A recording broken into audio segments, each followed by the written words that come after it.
حيث نرحب بمدرب الكاميرون وكابتن الفريق منتخب الكاميروني.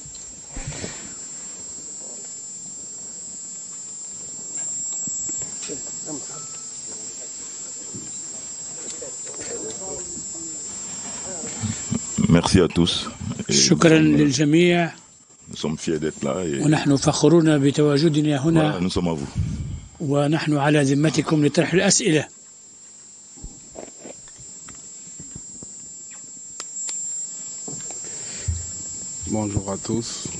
صباح الخير للجميع، أرجو أن تكونوا بخير. Bonjour à tous, j'espère que vous allez bien. C'est tout. هذا ما لدي. Thank you coach. Thank you Christian. شكرا للمدرب واللاعب. الأسئلة الآن. Coach David Pagu. My name is Ben Collins. اسمي بن كولينز Cameroon Radio Television. من الكاميرون. Congratulations. تهانينا. Wonderful performance qualifying for أداء the finals of إنجاز رائع للتأهل إلى ربع نهائي كأس أفريقيا. سوف تواجهون منتخب المغرب، Cameroon in their previous five وقد trophies they have won. أثبت الكاميرون بفوزه ب5 ألقاب. كان دائما to eliminate Morocco and يتفوق على المنتخب المغربي. وهل تنوون الاستمرار في ذلك؟ in English coach I know you're bilingual. بالإنجليزية أعرف أنك تتكلم اللغتين.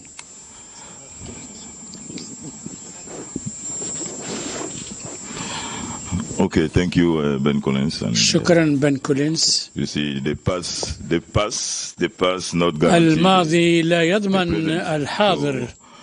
You are focused. نحن بكامل التركيز. You see that up to now Morocco. وترى أنه إلى حد الآن المغرب هو في قمة التصنيف المنتخبات الأفريقية. علينا أن نتحداهم، لن يكون الأمر سهلا. سوف نحاول ونلعب بنقاط قوتنا، لذا دعنا نستمر في التركيز. وهناك لاعبون شباب وأكثر شبابا يريدون تدوين اسمهم في سجل الألقاب الإفريقية، فدعنا نتركهم يتقدمون خطوة خطوة. Nana Paul Sabin pour Equinox Télévision et Radio. Alors, comment se porte كيف l'imprimerie vite nouvelle حال اللاعبين؟ Nagida. On a appris que bon, ils ne vont pas très bien. وهناك لاعبون ليسوا بصحة جيدة أو بلياقة جيدة، فما وضعهم؟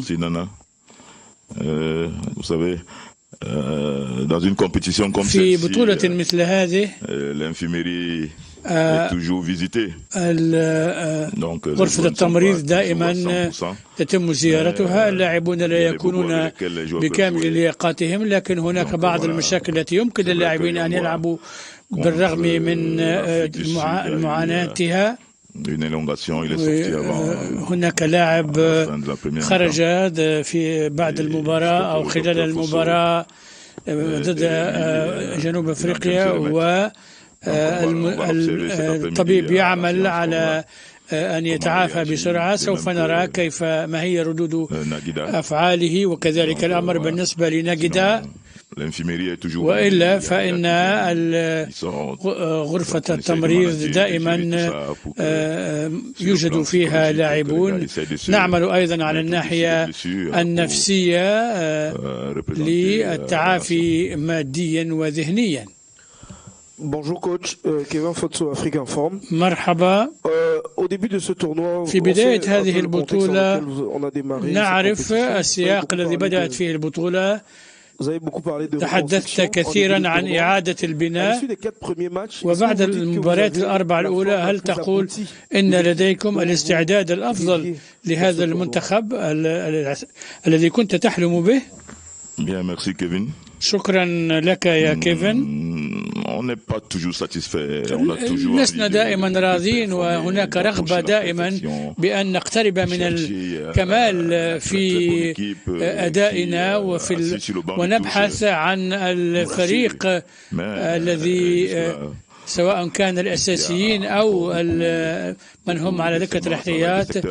نحن نعمل على قطاعات مختلفة ومراكز مختلفة. لا يمكن أن نجلس على دكة الاحتياط ونحن نشعر بالاطمئنان لأن لدينا لاعبين، بالرغم من أننا نكون قد تدربنا على كل شيء خلال الحصة التدريبية. هناك عمل نقوم به حتى يكون الفريق في أفضل حالته. نحن في الطريق الصحيح ونأمل أن نستمر بهذه الطريقة. أود أطلب من المصورين التوقف عن التقاط الصور والجلوس. المصورون توقفوا عن الصور حتى أولئك الذين على منصة التصوير. صباح الخير. سؤالي التالي: هذا النوع من المباريات كيف تعدون له؟ هل تركزون على النواحي التكتيكية أم على التحفيز والكلام أو الحديث إلى اللاعبين؟ نعم إيفان، أعتقد أن هذا النوع من المباريات لا أدري ما الذي سنقوله للاعبين، لأنه ربع النهائي ونلعب ضد البلد المضيف، وهو مجموعة فيه فرديات قوية جدا، لكن أيضا فيه لعب جماعي يؤدي بشكل ممتاز. أنا لست مؤرخا، ولكن منذ وقت طويل المغرب لم يخسر في بلده على أرضه. أعتقد أن ذلك حافز إضافي.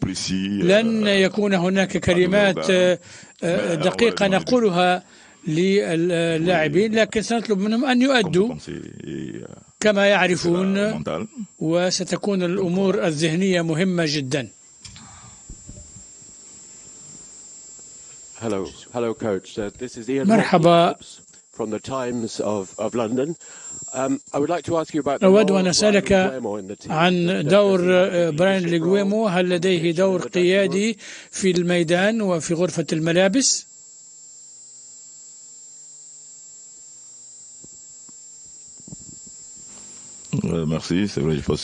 شكرا، لم أتابع الاسم.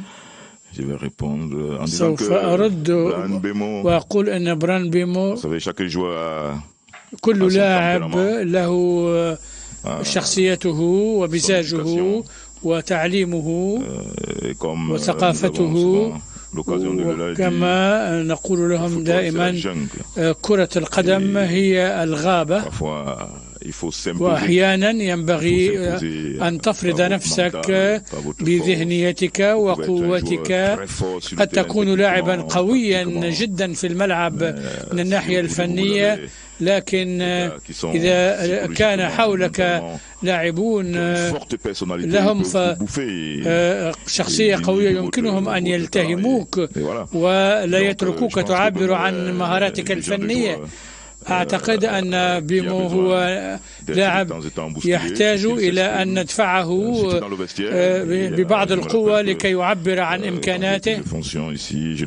وتحدثت إليه عندما توليت أمر تدريب الفريق أنه هو قائد المهاري للفريق، وأود أن يكون أحد قاطرات هذا المنتخب.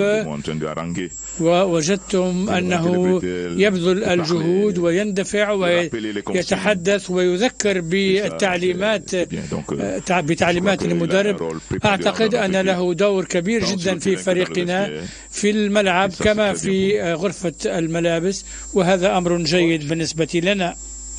عبد الرحمن الشي du csport.ima. مرحبا، عبد الرحمن الشي. بالنظر إلى تاريخ المواجهات بين المنتخبين، الكاميرون له الأفضلية.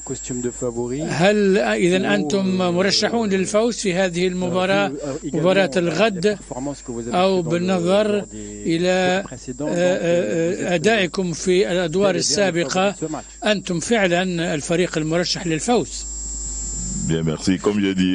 كما قلت لصديقي بن كولينز، الماضي لا يضمن الحاضر أو المستقبل، خاصة في كرة القدم. ونحن ننسى دائما أننا أحيانا نكون بأداء رائع اليوم، ولكن في الغد لا يكون الأمر كذلك. أعتقد أن المواجهات بين المنتخبين أصبحت من الماضي. اليوم هناك أمور كثيرة تغيرت، والمغرب في وضع رائع، وعندما نجول في البلد نرى ملاعب وبنية تحتية رائعة. لا ينبغي أن نقول إن الكاميرون مرشح، بل إن المغرب هو المرشح الطبيعي.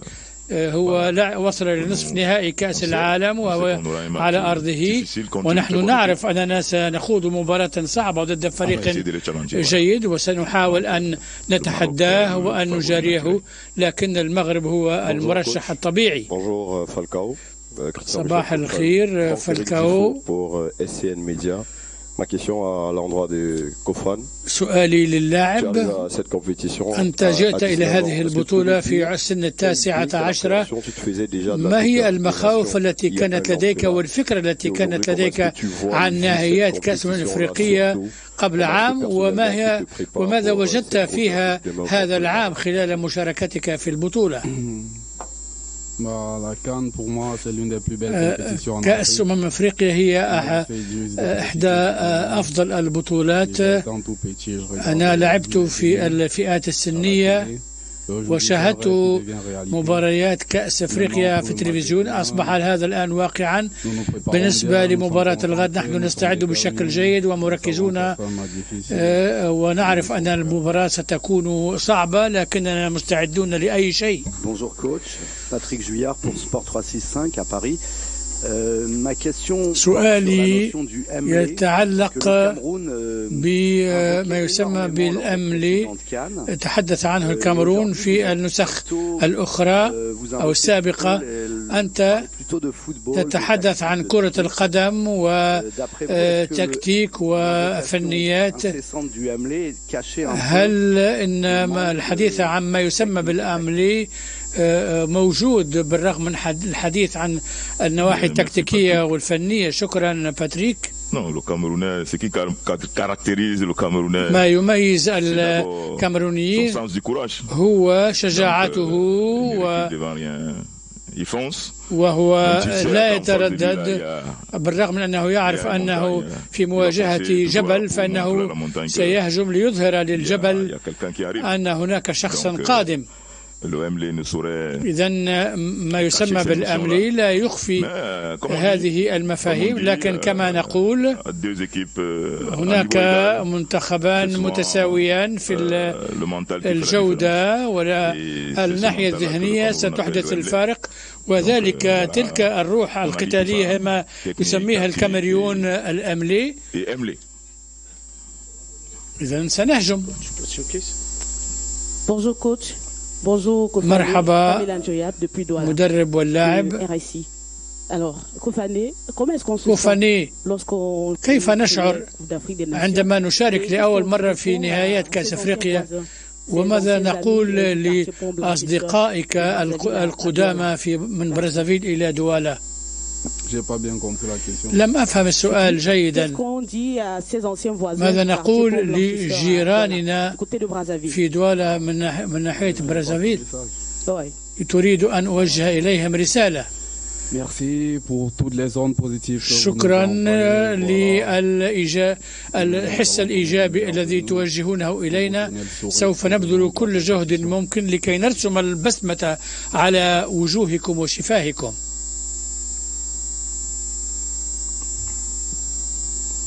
Bonjour coach. مرحبا. الكاميرون متعود على هزيمة البلد المضيف في نسخ جديدة مثل عام 1998. ما الذي ستقوله في هذه المرة؟ شكرا. هذا يعني أنهم في المغرب سوف يستعد بشكل أفضل لكي يفوز علينا. هل سنعيش على هذه الأسبقية النفسية؟ نحن في قوقعتنا ومعظم اللاعبين شباب 20 19 عاما ونجد وكامدام وجميع هؤلاء الشباب الذين ربما لم يكونوا قد ولدوا في تلك السنوات حين كان الكاميرون يفوز على المغرب، لكن المغرب أعاد تنظيم صفوفه وهياكله، وأفضل لاعب كاميروني هو أشرف حكيمي. إذن أعتقد أنني سأؤكد على ذلك الأسبقية والأفضلية النفسية للمغرب، ثم نلعب على أرضه، وهناك تلك النجمة الخضراء في الوسط. أعتقد أننا سنسمع المشجعين الكاميرونيين أكثر.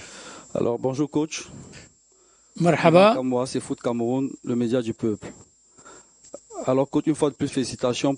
تهانينا مرة أخرى على هذا التأهل إلى ربع النهائي، لكن منذ أيام هناك الحديث عن وضعك التعاقدي. شخصيا بماذا تشعر أنك أول مدرب محلي يؤهل المنتخب الكاميرون إلى ربع النهائي لكنه ليس له أمن من الناحية التعاقدية؟ عندما تراني هل أنا شخص يشعر بالإحباط؟ لا، أنا في قوقعتي والرب يدلني ويقود خطواتي. نحن فخورون بما نقوم به، الكثير من الانفعالات هذه ليست إلا تفاصيل بالنسبة لي، لا تزعجني. أنا مركز بكامل التركيز، وأنا شخصيا أعرف أنني جندي وأن الرب هو من يقودني، ولا أحد شيء يمكن أن يحدث لي، وفي وقت ما سوف يحصل ما يحصل. هذا ما يمكنني أن أقوله لك. Mwambo Edward from Indomitable Lions Tracker from Cameroon. أنت أول مدرب كاميروني يفوز بمباراة في دور خروج المغلوب، وهل أنت مصمم على أن تواصل الإنجازات أم أنك قد نجحت في نهائيات كأس أفريقيا؟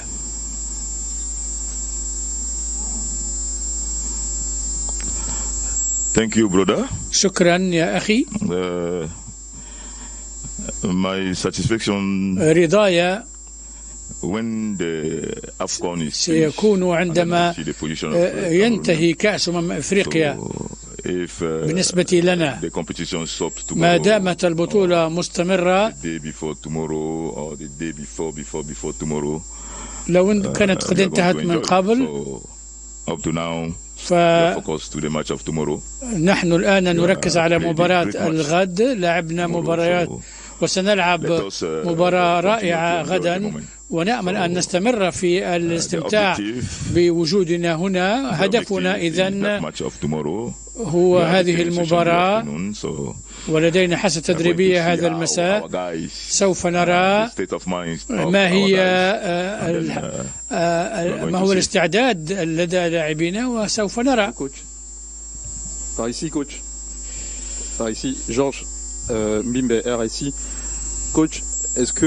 هل أنت تحدثت عن ذلك؟ سيكون هناك ضغط كبير في مباراة الغد. هل تخشى أن يكون التحكيم متحيزا إلى الفريق المضيف؟ هل تتوقع حدوث مثل هذه الأمور؟ جورج، مرحبا. المؤمن لا يخشى. أحيانا الأفضلية أو الأمور السلبية تتحول إلى أفضليات، وليس هناك أي شيء غير ممكن. إذا انطلاقا من ذلك فإن القرارات التحكيمية مهما كان بعدها نعرف أن الجمهور سيكون ضد الكاميرون، لكن بالنسبة لنا قد يكون ذلك أفضلية. نحن لا نطرح مثل هذه الأسئلة ولا نخشى شيئا. هناك حكام أفارقة يقدمون أداء رائعا ونراهم في كأس العالم. نحن واثقون أن المدرب سوف يدير مباراته كما يرى ذلك مناسبا لقانون كرة القدم، ونحن سوف نسعى إلى التعامل مع لاعبينا في الملعب. نحن لا نخشى هذه الأمور، نريد أن نقدم أداء جيدا للجمهور، والجمهور سيحكم على ما يجري.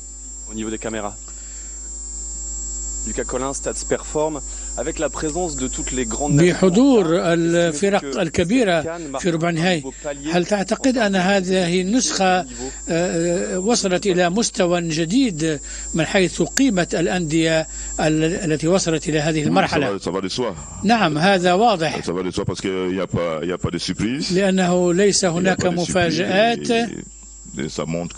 وهذا يظهر أن الفرق المنتخبات الكبيرة قامت بما يلزم، ومعنى ذلك أن هذا البلد الصديق الذي هو المغرب نظم هذه البطولة بشكل جيد،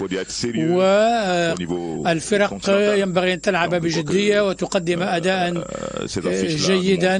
وهذه المباريات تثبت أن جميع الفرق الكبيرة كانت حاضرة، وكذلك تنظيم هذه البطولة ممتاز. وهذا دليل آخر أيضا على أن في مستوى أفريقيا رأينا أفريقيا الذي وصل إلى نصف نهائي كأس العالم، ولن تكون مفاجأة أننا في البطولة القادمة يصل منتخب أفريقي إلى المباراة النهائية. William Meli, MSI Télévision Douala Cameroun. Christian, déjà 2 buts dans cette compétition. Si tu marques un triplé, لو سجلت هدفين في مباراة الغد، هل لديك هذا الهدف، وهو أن تصبح هداف البطولة؟ كما قلت من قبل، هدفي هو أن أجعل الكاميرونيين فخورين بنا، وسوف أقدم كل شيء لكي يكون الكاميرون فخورا سواء في الدفاع أو في الهجوم، وأنا أخدم بلدي. الباقي سوف يأتي بطبيعته. Salam alaikum, bonjour tout le monde. Ayman Belkhawa, le Matin Sport.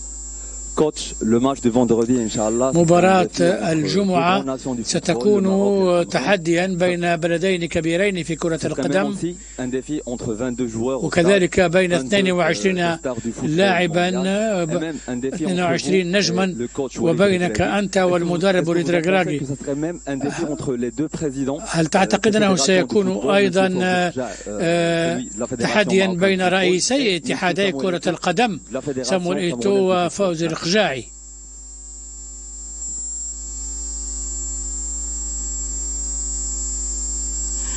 Merci. شكرا. صحيح أنه سؤال متشعب. وبين 22 نجما لا أعتقد أن المغرب هو الذي لديه النجوم. أشرف حكيمي يلعب في بي اس جي باريس سان جيرمان، وهو ضمن أكبر النجوم العالميين. أعتقد أن النجوم سيكونون هم المغاربة، ونحن سنحاول أن نتحداهم. بالنسبة للمدرب رغراغي، وأنا قلت لك أنا في بداية مسيرتي الدولية بدأتها قبل أيام، وهو وصل إلى نصف نهائي كأس العالم. لن نقارن شيئين لا يمكن المقارنة بينهما. الرغراغي يسير في طريقه منذ أن تولى قيادة منتخب أسود الأطلس. أنا سأعمل حتى أكون في مستوى التحديات وبين الرئيسين. أنا أعرف رئيس اتحادنا ولكن لا أعرف رئيس الاتحاد المغربي، إذن لا يمكن أن أقارن مكانا لم أضع فيه قدمي وياوندي التي أسكن فيها. عبد الإله بوسحامة، موقع أخبارنا. أكيد كانت لكم قراءة الخصم اللي هو المغرب، قراءة تقنية من خلالها واش عرفتوا مكامن الخلل أو نقاط الضعف اللي ممكن تستغلوها باش توصلوا للشباك ديال الحارس العملاق بونو. شكرا.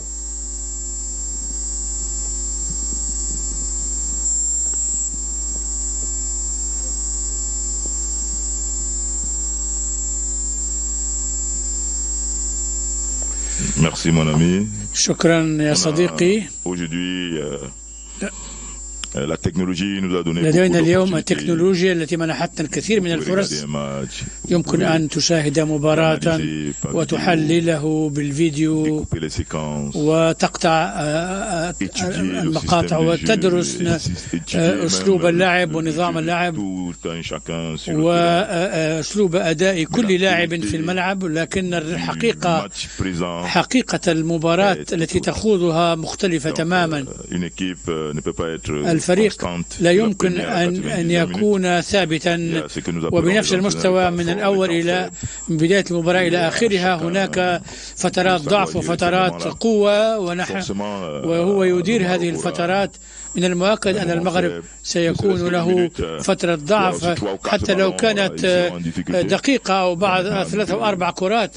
سيكون علينا نحن أن نستغل ونغتنم تلك الفرص لكي نهدد الفريق، وقد يكون هناك 85 دقيقة من الفترة القوية، وعلينا خلال تلك الفترة أن ندافع بشكل جيد وأن نقبل اللعب وأن نتألم حتى لا نقبل هدفا.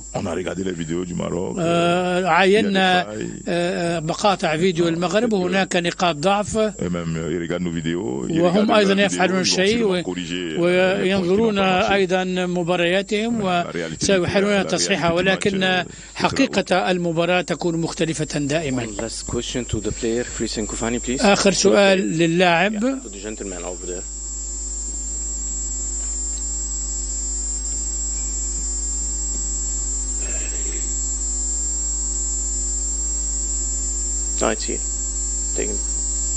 Please go ahead. Bonjour coach, bonjour Christian. مرحبا كريستيان. كريستيان صحيح أن المدرب تحدث عن عمرك عن شبابك أن ربما الضغط موجود من ناحيتك، لكنه سيتحدث عن ضغط 68,000 متفرج سيكونون باللون الأحمر. كيف ستفعل بمواجهة هذا الضغط وبتجاهل هذا الضغط؟ فيما يتعلق بالضغط، أنا في ألمانيا هناك ناد هو دورتموند ومشجعوه أكبر عددا من المغرب، إذن ليس هناك ضغط من حيث الجمهور. نحن هادئون ونعمل ونطبق ما تدربنا عليه طوال الأسبوع ثم نرى. ديفيد باغو كوتش اوف كاميرون ناشونال تيم. شكرا لك سيد المدرب وللاعب. شكرا للجميع. Thank you.